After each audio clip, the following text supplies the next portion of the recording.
I'm sure you spend a lot of time with billionaires or ultra high net worth individuals.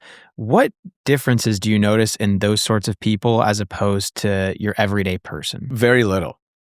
Very, very little. I don't think there's much difference between a billionaire and Really? yeah. I imagine to be a billionaire, you have to have an outside the bell curve personality. No, I think, well, first of all, let's call it somebody with $100 million or more, because it's all relative. I don't know if there's a cutoff, but no, I'd say they're successful, but I think there are millions of people that I think that you are arguably more intelligent and a better critical thinker than most billionaires, at least half of them. And you're not a billionaire. Most of it is being in the right place at the right time. Most wealthy Really? people are in the right place at the right time.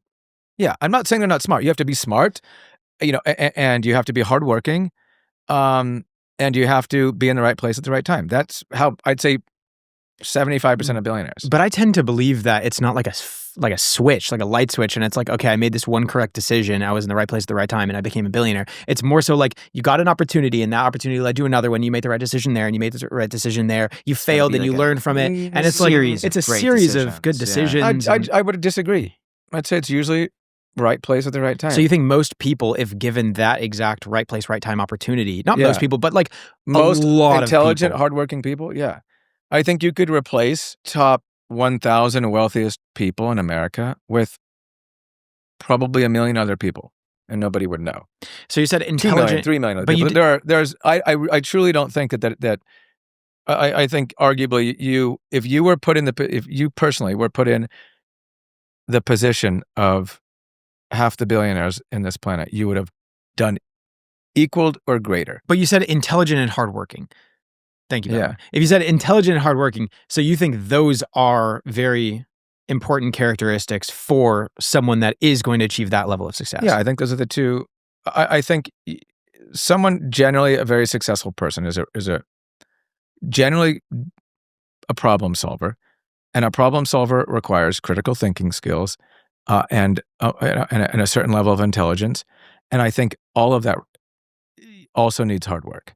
But those are not skills that are super rare. I mean, I'd say 5% of people have all those skills. That's 15 million people in America that have those skills. There's probably only a few hundred, couple thousand billionaires. So I don't think there's a big difference. I mean, I don't think there's a big difference between a lot of the wealthy people that I know and a lot of just the hardworking, intelligent people that I know.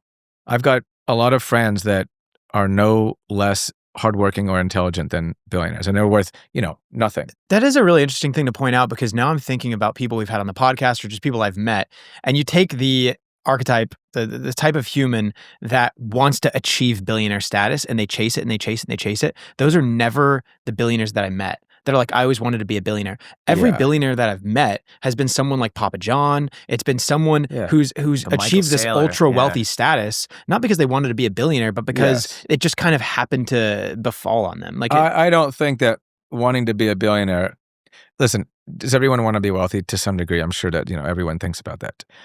Like, but there's a difference between wealthy and 100 million plus. I think people. I mean, there's nothing that turns me off more than someone telling me what they're going to be. I think there's too much of that today. Another thing about most billionaires that I think I should address, they're not entitled. I mean, maybe they're entitled now, because they're billionaires. They have everything. But they didn't get to being billionaires by being entitled. I don't think that a lot of these billionaires felt like they were a victim, and I'm not saying there aren't victims out there. I'm just saying that mentality does not push you into, billionaire status. And having entitlement does not either. I think, as a personal example, I always felt like I could do something if I kept at it. I never felt entitled. I just felt like I had opportunity and I would just keep working hard. I never had aspirations of being a billionaire. I thought if I could make $10,000 a month, I could live a great life. And that was my goal. That was my goal, $10,000 a month. I mean, that was my goal up to not long ago. That's a healthy goal. I don't think anyone who has these annoyingly high aspirations is just that annoying. I tend to agree, and I also think another thing to note is I think that the people that make it to that ultra wealthy status they have an accurate grasp on reality. And then you Yes. have these other people that are somewhat delusional, which are the people that have a victim mindset or the people that have an entitlement mindset. They fall into that category because both Yes. of those are under the premise that they are the center of everything. If you're a victim, it's because the world is trying to keep you down. If you're entitled, it's that you are owed everything. That the world is there to cater and serve to your needs. You want Yeah. something and it will just manifest. It will follow you.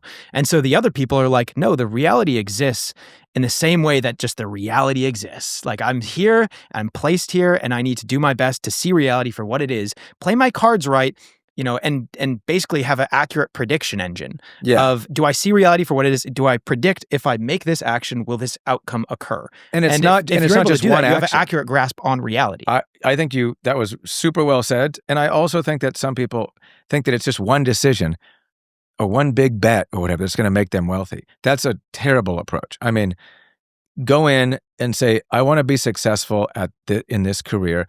My goal is to make, a couple $100,000 a year or whatever it is, like baby steps. Don't just, otherwise, if you're trying to get wealthy super quick, you're going to be making dumb, risky decisions. And I think what you said is just one intelligent decision after another. And then 800 intelligent decisions and a lot of hard work later, you're a billionaire. But yeah, I still don't think, I know a lot of dumb rich people. I don't think that intelligence is a requisite to being rich. I think I think it's more likely that you're intelligent and hardworking and have critical thinking skills if you're very wealthy. But I think it's probably more right place, right time than anything else. So I would just encourage people to. I also don't know why people always listen to billionaires. Like, give me a break. The guy invested in oil in Texas in the 80s. No, he's a billionaire. You know what I mean? You could be an idiot and invest in oil. What is it? I saw this. No offense. Well, I hate the Cowboys, so I'm just going to use this example. Jerry Jones invested in, finding oil in Texas in like the 80s or whatever. Made $50 million. It does not mean that he's a genius or that he's got some exception. So it doesn't mean that we should sit down and listen to what Jerry Jones has to say about politics. X. Yeah. Because, that's he was at the right place at the right time. He's probably has a modicum of intelligence and critical thinking skills and hard work. I give him all that. But there's no difference between Jerry Jones, the billionaire, and probably, 15 million other people. Person. That's a really interesting point you made right there. Well, I'm not saying there's no difference between him and a blue collar person, but there's no difference. If that blue collar person is hardworking and intelligent and is a critical thinker and is working hard, yeah, there's really probably no difference. I'm a decent example. It was right place at right time for me. Would I still be successful? Yes, but would I be this successful? No. I happened to have some beautiful women working for me on the Sunset Strip, and I had a producer come up and want to create a show that ended up being a hit. What am I going to sit here? Should everyone listen to me now because I have, some success and some money? Not necessarily. Listen to me if you think I'm intelligent and a critical thinker but don't just listen because I have money.